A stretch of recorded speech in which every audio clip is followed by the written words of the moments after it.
Thanks for having me on, guys. This is awesome. Love gear, love talking all about it. So yeah, this is going to be really fun. I'm so excited. You guys are, everybody, please share this out. Hit that like button. Follow these guys. You guys have created a phenomenal space with Dealcasters Live. I am so excited to be here. How's it going?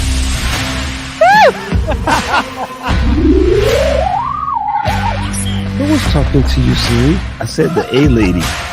Ooh, Siri's getting frosty because I'm talking to the A people over here. And she's like, should I eat this?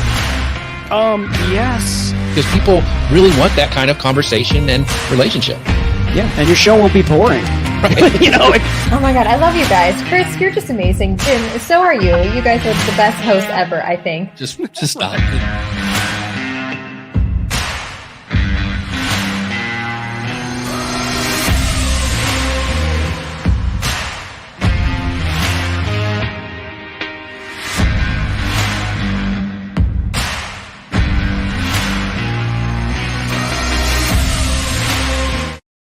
Ladies and gentlemen, welcome once again to Dealcasters Live.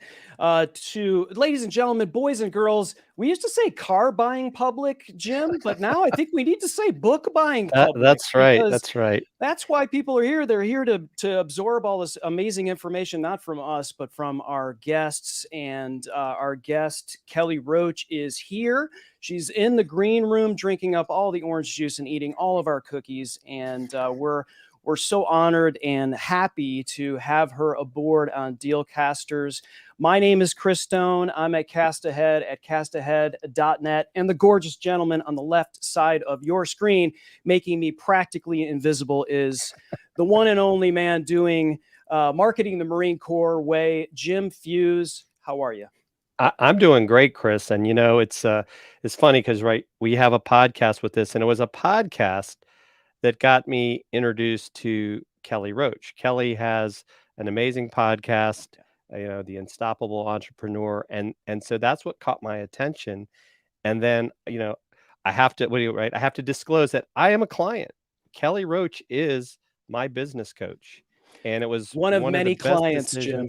One of many clients. Yeah. Let's just make that. Let's just put that out there. That's it's not every day, ladies and gentlemen, that you get to join a podcast like this here on Amazon and be able to just soak up all of this fantastic information that Kelly Roach is going to have for you. And so if you're on any of these other tubes that we're broadcasting on, we're at Twitter, Twitch, YouTube, LinkedIn, all of the tubes, and you're not over here on Amazon like Billy Thorpe, what are you doing? You're an Amazon Live creator. Ross Brand, so are you. Thank you for joining. Monty Weaver is over here on Amazon. Somebody named Dork Chocolate is here on Amazon. Welcome to the show. Where have you been all our lives, Dork Chocolate? I almost just said your first name. That would not have sounded right, Jim? I think, yeah, let's just, maybe that's well a special played, type of Mr. chocolate. or Mrs. Chocolate or Miss Chocolate. But if you're on these other tubes, you got to come over to Amazon. There's a couple of reasons. Number one, you probably don't know what Amazon Live is, and that's okay. That's okay. We're evangelizing for the platform. We love to be here. This is where our people are. If you want to stick around on LinkedIn and all those places, feel free. That's totally cool. But the party's here on Amazon with Monty Weaver and others here. And so we made it easy for you. You're like, how do I get there? How do I go to this particular show? It is super easy. All you got to do is open up a browser and head to dealcasters.live. So that's it. That's how easy it is. Just type in dealcasters.live. It'll port you right here to Amazon, and you can watch this live show. And after you hear Kelly Roach speak, I'm sure you're going to want to be able to check out Conviction Marketing, her newest book, as well as other books and other things here in the carousel. Because, Jim, we love to have podcasters on our show because you always somehow get talking about some gear and some techniques and things. And it's always great to learn from other podcasters, especially successful ones like Kelly. Oh, absolutely. But yeah, so I think, Chris, what do you think? Are you ready to get started? I think we should jump right in today. Yeah, let's do it. Let's do it. Would you please welcome to Dealcasters, the one and only former NFL cheerleader and Fortune 500 executive turned 8-figure entrepreneur, successful podcaster, and author of the new book, Conviction Marketing. Would you please welcome to Dealcasters, Kelly Roach? Hello. Hey, yeah, I keep expecting like applause. Like we should have, we could have canned applause, when you get an intro. I was just gonna say, what? No applause? I mean, come on. I was getting into the bio. I was ready for the action. I got the No, book it's though, great. right? Like, you Great gotta to get be the here book. with you guys. Yeah, it's great to have you, Kelly. Kelly, as I was saying, I've been working with you and what has grown into an enormous team. I think it's been going on 4 or 5 Yeah. years, and I love how you have evolved your business as a coach, and you go into that in the book of how things have changed. And one thing that you don't do is you don't sit still, right? I love in the book how you talk about that continuous learning process and how you've got the pyramid and everything. I mean, what inspired you to write another book? Right, this is what your third or fourth book now, I think. Yeah, absolutely. It's my fourth, and I'm working on a new one now, actually. And I think the biggest thing with conviction marketing is that, we now live in a world where people, of course, understand that content is so critical. If you're building an online business, it is your entire online store, right? It's how people discover you. It's how people fall in love with your brand. It's ultimately how people make the decision that they want to buy from you. So that is a great thing, right? And, the beautiful thing about social media, look what we're doing right now. We have the ability to live stream 24 hours a day, 7 days a week from the comfort of our own homes, even in yoga pants if you want to, right? Or a pair of beach shorts or whatever the case. So this is amazing. But I noticed a very kind of scary trend over the last 3-4 years. And I actually wrote the book Conviction Marketing before the pandemic. And I ended up putting it on hold for a couple years because there was so much craziness and I was pivoting my way through leading my clients and my team through all of that. But I noticed this trend where content began to shift into this follow the leader mentality where everyone that taught at my level in the market was saying, just find the trending song and lip sync to it. Go copy whatever the fad is. Actually, people were building their whole business on saying, this is what's popular today. Do this, create that, replicate this, copy my, that.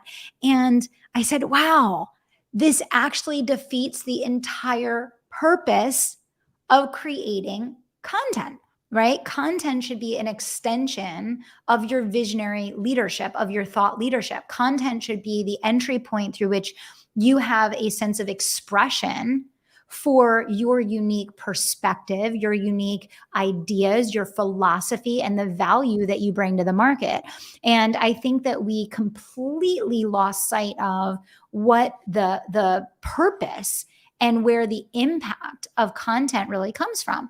And so I watched a lot of entrepreneurs spinning in these cycles where they were chasing these fads and trends as people were saying, oh, do this today, do that tomorrow. You need to focus on this now, copy that. And by the time they learned how to do A, B, C, X, Y, Z, the trend had already changed to something else. And so it was just this endless cycle of entrepreneurs feeling overwhelmed and frustrated and stuck with the content creation process because they were constantly chasing this mirage of, oh, if I just do this, then I'm going to be successful on social media. And, so I wanted to write a book really detailing out the process and the mentality through which I built an 8-figure company and through which I've helped hundreds of entrepreneurs to build 6, 7, and 8-figure companies doing leadership-based, thought-provoking, very intentional content, not following trends, not doing the latest, greatest fad, not singing or pointing or lip syncing or dancing, but instead really focusing on adding value to the market. And so I wanted to not just write a book that was my opinion on why this is important, or, giving people encouragement that they don't need to do those things. But I really wanted to map out a system and a process that people could follow to learn this methodology and to be successful achieving their business goals without compromising their values, or really losing the impact that they could make through their thought leadership work online. That's amazing. Wow. I'm glad you're saying that, because I think a lot of times someone will look at somebody else and not necessarily as an influence, and then they try to do the exact same things that someone else is doing, thinking that they will achieve the same sort of success that whomever it is. And, that person's taken, right? Yeah. You've got to develop your own thing. So what do you say to someone that says, well, I'm just not a creative person? I can't come up with, this viral video or this way of doing TikTok or social media. Yeah. Well, that's the really interesting thing, is that when you create content based on trending things, a lot of times you can create virality. You can create a lot of engagement on that content. But what people have forgotten is that it's not the engagement, it's the conversion into action that matters. And so when I teach people about content, and when I focus on content creation myself, I would rather create a thought-provoking piece of content that adds value, that gets 5 likes, but someone opts in and either applies for a consultation or joins my launch, then I would rather have someone that I have 1,000 people that comment on this funny video that I made, but of those 1,000 people, think about it, how many of your ideal client are sitting and spending time scrolling on social media, commenting on funny videos? That's the problem, is that people are getting this positive reinforcement in the wrong way for vanity metrics that don't actually put dollars and cents in the bank. Yep. So I think creating that distinction of understanding the difference between engagement versus conversion, and thinking about who do you want to attract and what are their behaviors, right? So I'll give an example of myself. I could go create these silly, funny, really engaging pieces of content online, and I could throw them out there, all day long and get way more engagement, more follows, more likes, more comments than I do on the content that I create. But here's what I know. My vision and my goal in my business is to work with business athletes, people that actually want to build substantial, profitable companies. Well, here's the deal. Look at the behavior of those people. Those people are busy building their businesses. They're not sitting and scrolling, watching funny videos and commenting on silly, stupid lip syncs all day. They're actually working on building their business. They're only going to click to pay attention to my content if I'm talking about a specific topic that they're like, oh yeah, I actually need more information on that. Oh yeah, that's relevant to a problem that I have in my business right now. Okay, it's worth me stopping what I'm doing to go listen and engage in that, because it's going to add value to move my business forward. So I think separating those two things is really important. And then the other thing, just to come back around with your question, a lot of people say, oh, I can't come up with the topics, or I can't come up with what to do, or I'm not creative, like you said.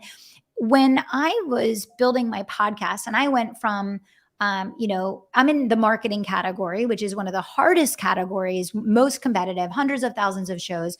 I was so deep on the rank, you couldn't even find me unless you typed in my name, up to number 8. And what I did to achieve that was, as people came into my ecosystem, I actually asked them, what do you want to learn? What topics interest you? What would excite you? What would you love for me to create a podcast episode on? And so I listened to my audience, and I really tapped into what is going to motivate them to set aside 20 minutes to spend with me listening to my show. And so you don't have to be creative. You don't have to come up with all the ideas. You don't have to be this uber creator, right? You just have to listen to your audience, pay attention to their wants and needs, and create things that are really well crafted just for them. Well, and I think one of the things too, and it's like I felt like when I read the book and I saw, Ross Brand was kind of saying the same thing in the comments, like, thank you, Kelly, for saying I don't have to do TikTok, right? Yeah. Like I don't have to do all these things just because that's what, right? The majority is like, oh, you've got to be here, you've got to be there, right? Focus on what you're good at Yeah. right? I love how you talk about, you start the process, right, of with how to information, but then you've got to kind of go from there. And it really is eye-opening, right? It's like it's a lot simpler than we try to make it. Like we get too It's so complicated. simple. It's so simple. That's the thing. And it's so funny because the same people that have been teaching how to go viral or, how to create these high engagement pieces of content following these trends are now coming back around and saying, original content is making a comeback. People don't want these lip syncs anymore. And I'm like, making a comeback. It never wasn't. It Yeah. never wasn't performing. It's just that people were playing follow the leader. And just as you said earlier, Chris, I teach people to become category of one, meaning you stand out in the market as being the best in the world at what you do. If you are copying someone else's content, you already compromise your entire brand because you have no opportunity to be the best. You've already said, well, the best I could possibly be is a second best version of this other person instead of this unique brand of my own that has this unique perspective and vision for how I'm making an impact. Yeah, we've got a friend that's another Amazon Live creator, and he joined us at VidFest last week. His name's Chris P. Giles, and he was on stage, and he said, and people were talking to him about vanity metrics and followers, and he says, "I don't chase subscribers, I chase the checks." Yeah. And so very much like what you said, you have to be able to not get the rush from all of the people liking and all of that kind of stuff and really determine who you're talking to and what problems you solved in your podcast.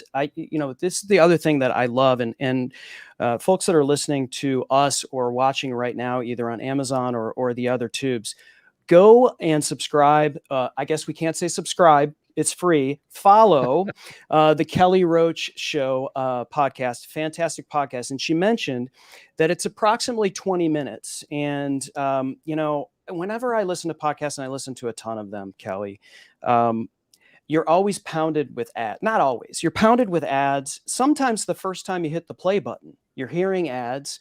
Maybe there's mid-roll. And are you going to get to the point? Are you going to get to the point?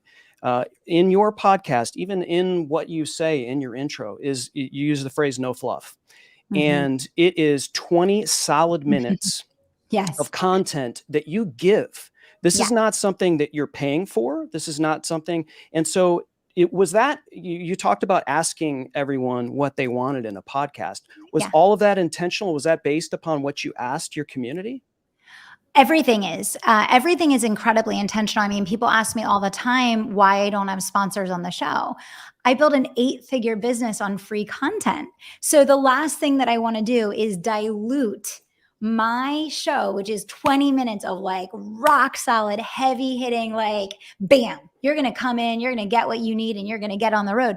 It's way easier for me to offer that for free and let people then progress through my ecosystem and then invest $30,000, $50,000, $100,000 to work with me than saying, oh, I might be able to get this $5,000 a month, podcast sponsor. And I'm not saying there's nothing wrong with sponsors. I would consider sponsors in the future. But that's not something right now that aligns, because right now the highest value is if you can create this very potent, really unique experience for people, where I always say, if you can create church, right? If you can create church where people say, the one thing I'll never miss, the one thing I'm going to show up for every single week is I'm going to listen to Kelly's show. Like, that's a fan for life. That's going to be a client for life. That's going to be someone that tells their friends, someone that shares your show. The value of that is immeasurable because there's going to be a ripple effect. Right? Yeah, absolutely. I mean, would you say that one of the top ways of marketing is that share button?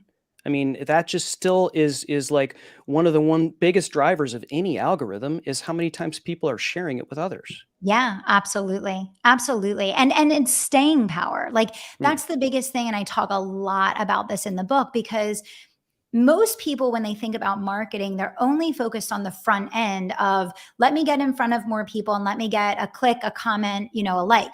They're not thinking about the fact that the vast majority of people are going to spend weeks, maybe months, sometimes years, progressing through this process before they make a buying decision. So the introduction to you is nothing. It's your ability to get them to want to stay with you and stick with you throughout this relationship building process, to go from no to like to trust to buy.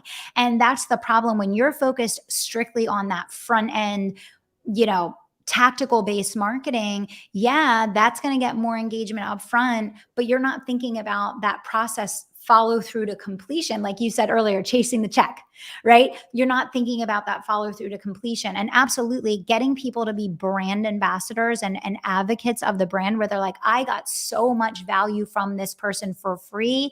You need to come listen. You need to come be a part of their world. Like, there isn't a better testimony than that, right?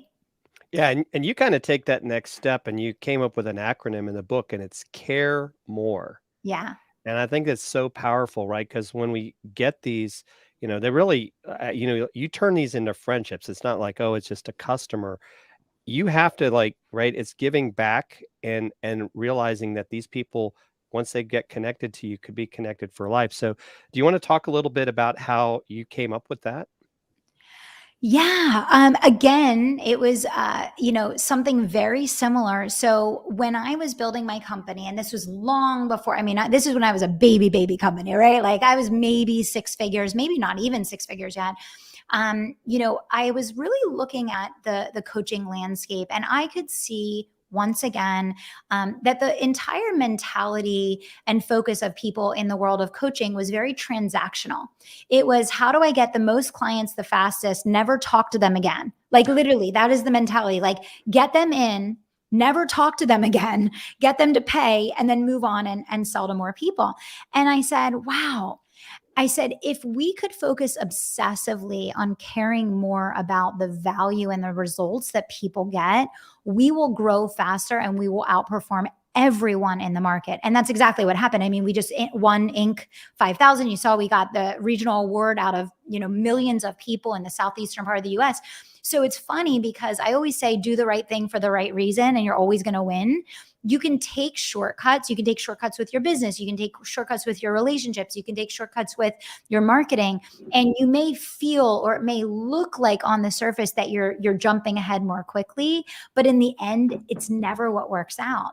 And so when I had that observation of the space, I was like, we're going to focus on accountability. We're going to focus on human interaction. We're going to focus on really being obsessed more than anything with our customers' results, right? Not just the front end payment, the back end ROI of how is their life changed by interacting with us. And I believe that that's how we became category of one in the coaching space. We're one of the only female-led 8-figure companies in the online space. And I truly believe the Care More model is like the heartbeat of how that happened for us. Wow. It's amazing how you've done that and how you've scaled, and now you're turning this around. And not only are you just like scaling your existing, but you're helping other people do the same. And there's a lot of people that listen to the show, watch the show, that maybe solopreneurs or entrepreneurs, like maybe with a VA or something like that, and they get stuck, right? There's that, maybe it's fear. Yeah. Maybe it's budget. Maybe, I'd love to know, since you have so much experience with this, what keeps people stuck from, gathering more people on their team in order to scale if you're a smaller business? Yeah, I think that in many instances, the hiring process is a huge learning curve for business owners, because when you begin to expand your team, you are learning what's going to work in your company, what's going to work for this role, who do you need, what do you need, all of those things. And for a lot of business owners, and this is statistically true, it takes 3 to 4 hires to find the right person for a role. So what happens is a lot of business owners go through what I call the Boomerang Effect. And I wrote about this in one of my other books, Bigger Than You. It's here on Amazon. And I talk about the Boomerang Effect, where business owners bring someone on, they quickly offload a whole bunch of work on them. The person doesn't end up being the right fit, or they're not trained properly, or they don't understand the true what, how, when, of the role. And then it ends up boomeranging back on the plate of the business owner. And now it's a big old mess, and it's way more work, and it's harder to manage, and all of those things. And then, I basically see that a lot of times business owners, when that happens, they pull back completely from hiring, and they say, I'll just do it myself. It's less work. It's easier. I'll just do it myself. But we all know that without a team, there's no ability to scale. There's no ability to grow in a sustainable way. And so I think that, and it's why I wrote Bigger Than You, I think that really educating business owners on how to help team members to become successful within their organization, and also how to understand the learning curve that you are going through as a business owner is so essential, so that you have the patience and the follow through to get to that end result.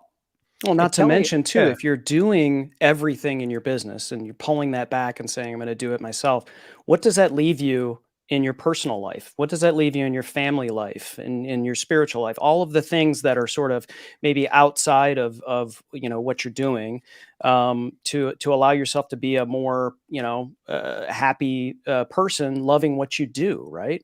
That's it. That's exactly it. Like, if you have no freedom, if you are working endlessly on menial tasks and entry level things that a team member could easily be doing for you, it really defeats the purpose of being a business owner, right? So team is absolutely essential to make the impact that you want to make in the world, to make the difference that you want to make the money that you want to make, and to keep your sanity. But it is a process, and it is a learning curve. And I think it's really important to understand that if you've had struggles with building team, you're not alone. It's par for the course. It's a learning curve we all go through, right?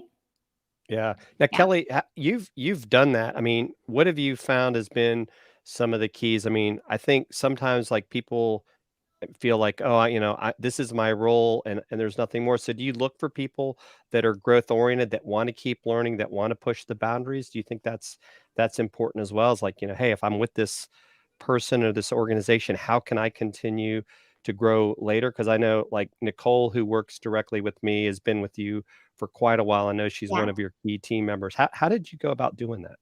Yeah, I mean, that's the thing is, you look for people that have that drive for never-ending learning, that love to grow, that love to learn, that want to push the limits, that aren't scared by challenges. You're looking for people that are kind of ready to go on that wild ride with you, and can enjoy the process. And I think flexibility is one of the most important characteristics in a small business, because we all do 100 jobs, right? One day you're working on this, the next day it's on that. So flexibility, pliability, passion for learning, passion for being of service, and someone that is not scared by big goals and big expectations, So back to conviction marketing, because that's one of the big reasons why we're here. And for those that are here on Amazon, it's down in the carousel. It's Kelly's brand new book. And we have a number of influencers that are in the house, including none other than Ross Brand, who is the reason why Dealcasters exist. Thanks for joining. Ross says this is one of the best interviews he's ever seen in a live stream. And Kelly, if you don't know who Ross Brand is, basically, if there were a Mount Rushmore of live streamers, Ross's mug would definitely be on it. So that is a major compliment. So specifically related to influencers, one of the things that the book talks about is how to create real influence online. What are, obviously everyone has their own brand, hopefully their own voice, and they're not making a fax copy of a, written napkin of somebody else or whatever. But what are some commonalities, or maybe some sort of linchpins for, for someone who's an influencer that really wants to create real influence online, as opposed to be just sort of a copy of someone else, or how do they blaze their own trail? Well, it's really interesting. And I think this is one of the things that's very counterintuitive about building a successful brand online. And it coincides with everything that we've been talking about here today, which is that I think a lot of people think that becoming an influencer online is about having, you know, the fanciest videos or the best marketing tactics or the latest, greatest, sexiest, most exciting thing that you're sharing. What I have found in becoming a true influencer myself, I move thousands of people to action every day. I've taught the live launch method to over 40,000 people around the globe, help hundreds and hundreds of business owners grow their companies. It's really the more boring stuff, which is continuity, it's consistency, and it's adding immense value. Over time, it's people knowing what to expect from you. It is people that trust you with their life, right? If I show up one day and I'm talking about conviction marketing, and then I show up next week and I'm like, hey guys, I'm going to do this tutorial on how you can lip sync and get this viral video and all of that, that immediately breaks trust. And what we see online is that in people's attempt to build influence, a lot of what they do is they're like a ping pong ball, right? Because they're trying to keep up with the trends. They're trying to do the things they think they're supposed to be doing. And what happens is that actually breaks trust. If I'm going to follow you and I'm going to see you as my mentor, I'm going to see you as the person that I invest in or that I follow or that I listen to your show every single week or that I most importantly share. We talked about the importance of shareability. I want to know that I can trust that when I do that, you're now an extension of me. So if I recommend you, you are an extension of me. I want to know that there is going to be continuity of trust, of values, of what to expect from this person, right? So the thing that I think is so interesting about building influence online is myself and a lot of the people that you see out there that have built influence, we build influence by this level of tenacity in our commitment to consistency. It is delivering free, over-the-top value every single day to the market for years and years and years. It doesn't happen overnight.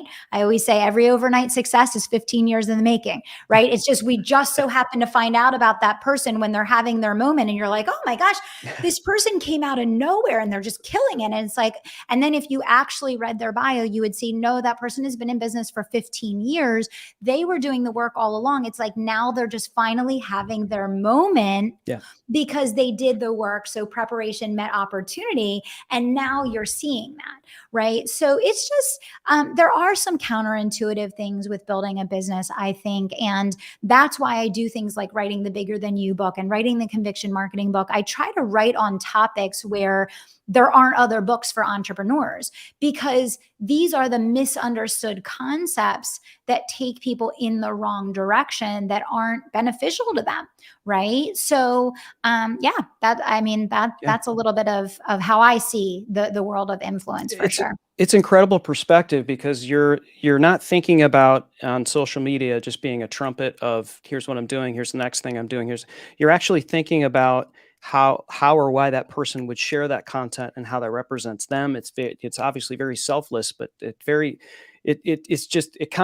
messed my head up in a good way, Kelly. So I appreciate that. I can tell you're a pretty good coach. And now you know why she's my coach, Chris. Right. Exactly. Thank you. So for those of you who are watching and, how lucky are you that we have Kelly Roach here live on Dealcasters. If you have a question, please put a Q in front of it in the chat and we'll be sure to ask it. And Kelly, we do have a question from our friend Ross Brand here. Back to the conversation about hiring someone. Is it better to hire a team member who wants to learn from you to one day do what you do, or someone who is committed more to an admin / behind the scenes role? That's a good question.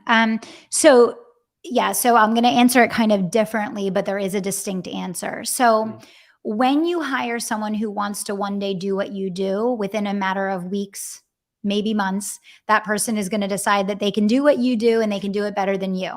And so they're going to study you, they're going to learn from you, they're going to get all of your training, and then they're going to go compete with you. I don't think people competing with you is a problem, because if you're building a category of one brand, it doesn't matter because they're never going to be you. However, the problem with it is it wasted time, wasted money, constantly starting over with team, which is why I teach a lot about the distinction between an entrepreneur, an employee, and an intrapreneur. An entrepreneur is someone, and I see my team as entrepreneurs. Nicole's an entrepreneur, Danielle's an entrepreneur. I've, 25 plus entrepreneurs on my team.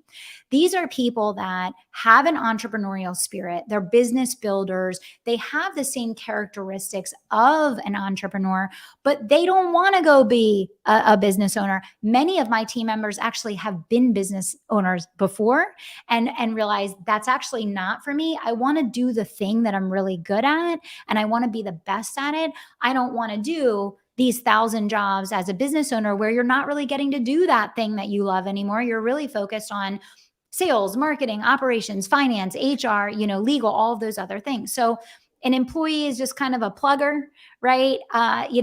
They don't care which way the wind blows. They just want to clock in, clock out, and get their paycheck. An entrepreneur is an internal business owner that sees themselves as an owner of their space within the company, and they're going to learn from you. They're going to grow with you. They're going to ebb and flow with you. And then an entrepreneur is someone that is okay with doing all of those elements of what it takes to be a successful business owner. So I think it's very important to be really careful of people that say they want to do what you do. I haven't seen any instance in which that has worked out well, to be perfectly honest, and not for me and not for my clients.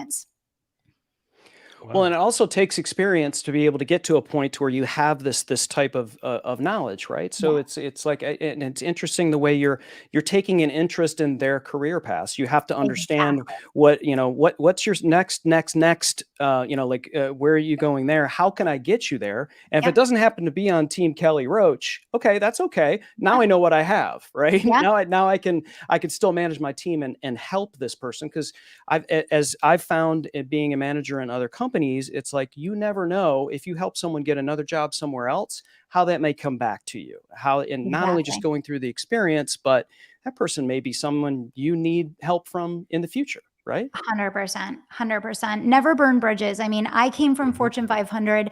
I still go back to this day and I do consulting for them. I come in once a month and I do leadership trainings for their VPs and their executives.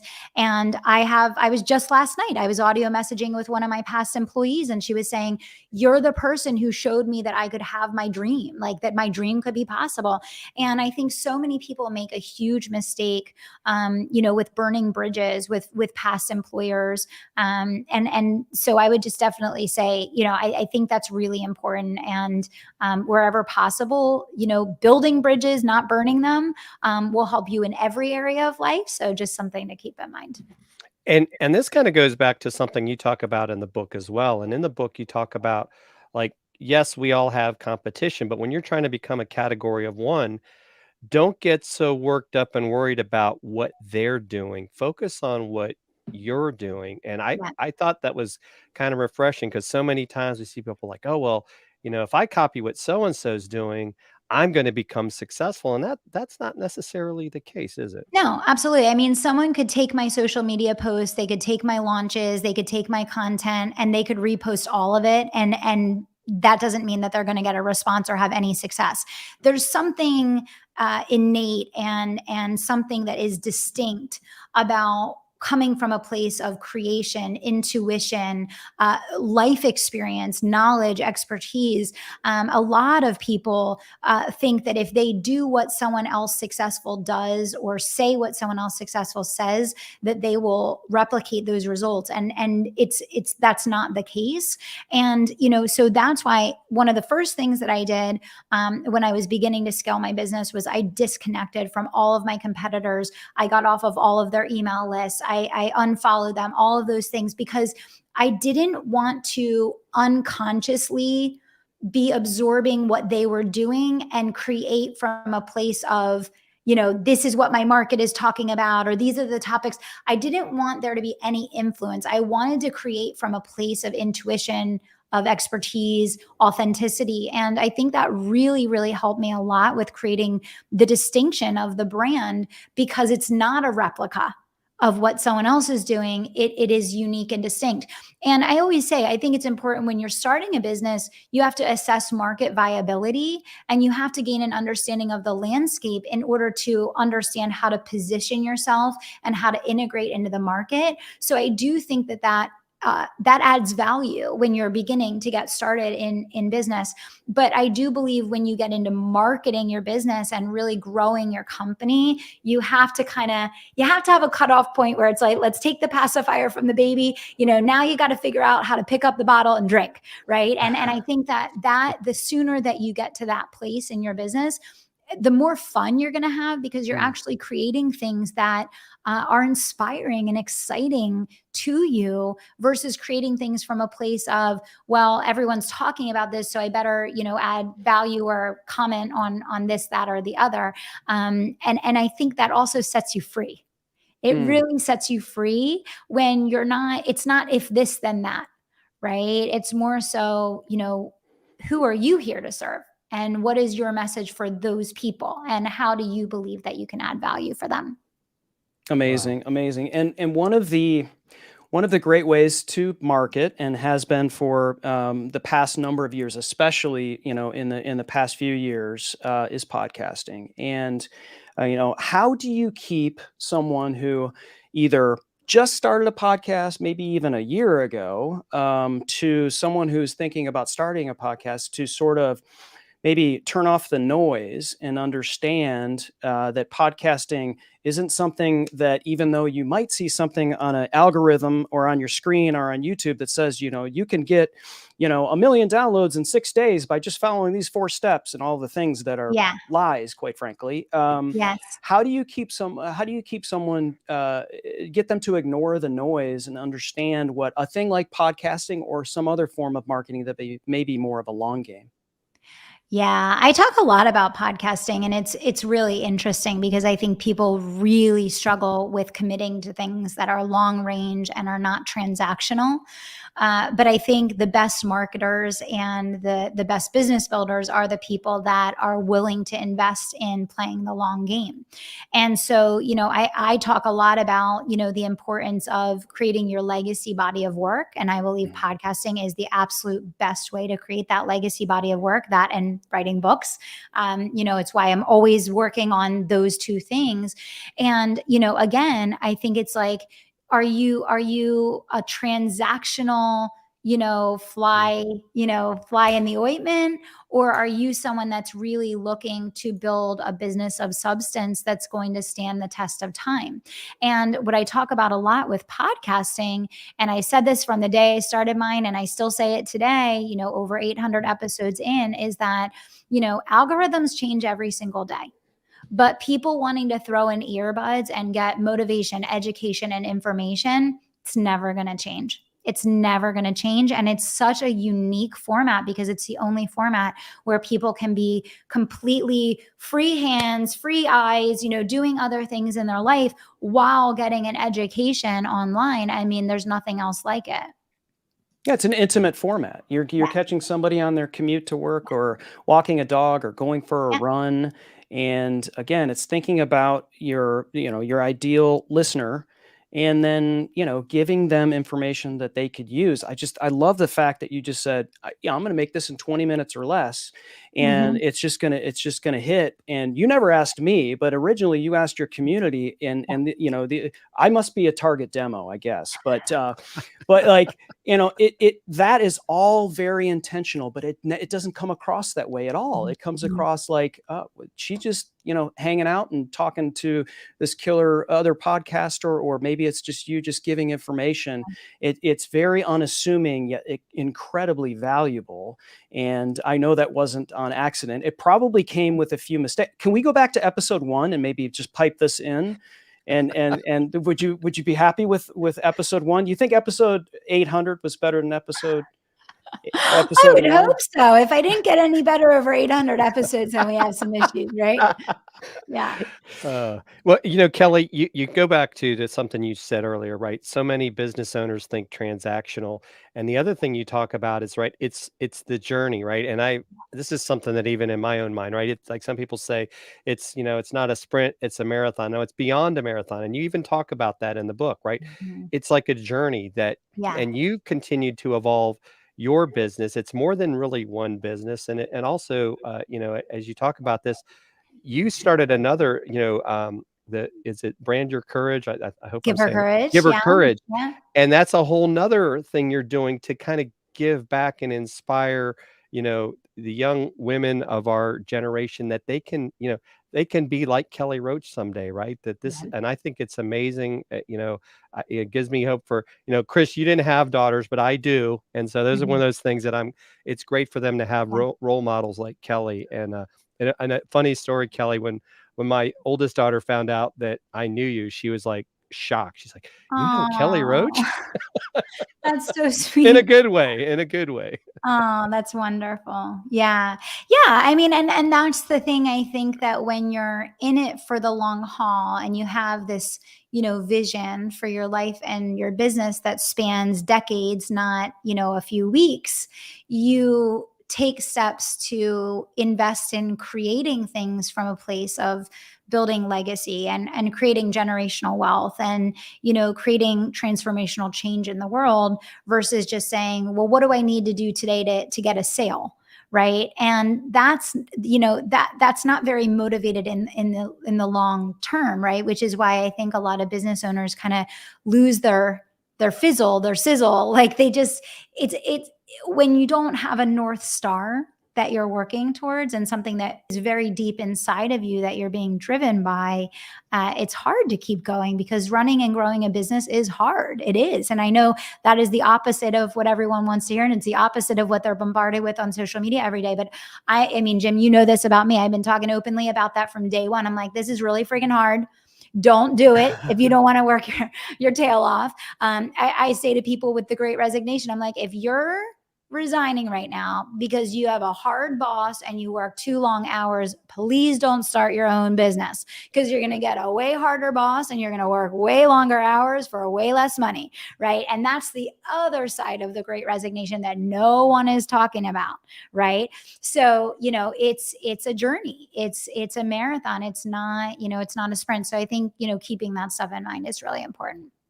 I used to, when I was doing podcast consulting, I used to, how the term pod fade is you do 6 or 8 episodes and then you quit, right? Because you don't see the quick numbers. You're not in it for the long game, and then they just give up. And I used to be like, you got to keep going, got to go do consistency. It's got to, keep it. And finally, I was like, and I'm listening to these episodes, and they just don't sound like they're into it. And I'm like, you know what? This is not for you. If you don't love this, do something else. Yep. It's a crazy thing. You can preach consistency all day long, but like you said, that's a little tough love there, Yeah. And I think it's coming back to having like a deeper why and a deeper thing that's driving you, and the consistency comes from you having a North Star that you care deeply about, that you keep at the forefront of what you're doing each day. And I think that's a really important thing that we all need to be reminded of because, you start each day, you have a plan, you want it to go a certain way. And then 5 minutes in, you're like, okay, guess the day is not going right in that direction. And, it's constantly doing those little course corrections, right? Exactly. So do you think a lot of people will soak up information from this show, hopefully, but other shows that you've been on, but also from other people? And is one of the things about, like, for me, I have lots of different influences, right? But none of them am I going and doing an exact, sort of Xerox copy, facsimile of what that person is. Maybe Simon Sinek, maybe whomever. You kind of pull in little nuggets, and all of those are kind of cobbled together to create what is me. Is there trouble with doing that? Am I doing it all wrong? What is I don't think there's a doing it wrong. I think there's only us identifying what our unique calling is and then acting in authenticity, with that. And I think different people are inspired in different ways. I think different people are motivated in different ways. I think different influences have a different impact on people. I think it really comes down to knowing what is the difference that you want to make? What is the outcome that you want to create? And what is the most authentic way that you can go forward and really answering that calling for your life? Because, we have limited time here. And I say this all the time, like we have such limited time, and every day that hourglass is going from the top to the bottom. So it's like, who do you want to be with this life that you have? Right. That's amazing. So true. Yeah, and it's funny, right? We were talking about this yesterday with Stu Heineke, right? It's like when people's like, "Oh, you got, we can get back to you in a few months." It's like you don't have months, right? You got to be decisive. You've got to be resilient, and Yeah. that's something that you have definitely been. And I've noticed, right, because I've been with you for several years, how you continuously change the program to better serve us, and I'm sure some of it's from feedback. And so, like, I Yeah. love how the cohorts are working. It's really something that probably several years ago I wouldn't have understood, but now Yeah. it's kind of like you're matching up people that are kind of at about the same level right now, and it's Mhm. helping all of us be better. For sure. Yeah. I mean, and that's the thing. You can't be afraid of feedback. And feedback is really the way that you can evolve effectively the fastest. And so that's a big thing for us. We're always asking for feedback, and it's just not taking things personally, right? Yeah. And using it to learn and grow. And also it's having the courage to introduce new concepts to the market. When I started teaching about 12-month programs, everyone was like, "You're insane. Everyone in the coaching world buys 6-week courses," right? When I introduced the live launch, everybody was like, "No, we use slide decks and we use pre-recorded videos." And, a lot of the stuff that has really created distinction for us in the market was stuff that was radically different than what people were used to. And it was a willingness to say, I'm going to commit to sharing this idea. And I understand that people may not understand it right away. And a commitment to saying, but I'm going to keep teaching this concept over and over again until they get it, because it's superior. And I know it can get people better results. They just have to get their head around it. And I think that's why patience and being humble is so important, because, in the beginning, they may not get it. And in the beginning, people might be like, yeah, like, what are you talking about? Like, that's not what we're looking for. But over time, you will build, an audience of people that really believe in and get the fact that you're bringing ideas to the market that are designed to add value with their highest purpose and their highest good in mind. And they will trust you with their life, with whatever you say and do. But that takes years and years and years and years of you being that person that shows them over and over again, I can trust you. I can believe you. You don't lead me in the wrong direction. You stand behind what you say. You do what you say you're going to do. You live what you teach. And that's why not changing what you're doing constantly, changing niches, changing what you teach, changing your opinions, changing this, changing that, because then people are like, well, who is this person? Right. Really? I actually don't know this person because I thought I knew them last week, but apparently this week they're someone else, right? So that's that patience. It's that continuity over time. The killer stuff. So, ladies and gentlemen of the book buying public here on Amazon, and if you're listening to the audio podcast later, book is in the show notes. It is Conviction Marketing from Kelly Roach. And those that are watching on Amazon and hitting a bunch of stars, I'm seeing all kinds of stars. So there may be a lot of people clicking on that book, and for good reason. Conviction Marketing is down there in the carousel. Plus, all of Kelly's books, an Alexa briefing, podcasts. I mean, Kelly is pretty soon, like, you're going to have your own Amazon shop page with all kinds of goods. Is that coming? Are we going to have like It Kelly is Roach Stewart? coming. Oh, It is awesome. coming. The whole merch line is coming. Business athletes. Oh, nice. Uh-huh. Ooh, You tell heard it us, here first. Don't tell tell anyone. us a little bit Breaking more news. about that because I love that phrase, business athletes. Tell Yeah. us a little bit more about that. So, one of the things that the coaching world teaches is that everyone's going to be an overnight millionaire. They're going to be working 4 hours a week and sipping drinks on an island. And that sends a lot of dreams to the graveyard, because when you set expectations that way, and then people can't attain those expectations, people are frustrated, disappointed, and a lot of times give up.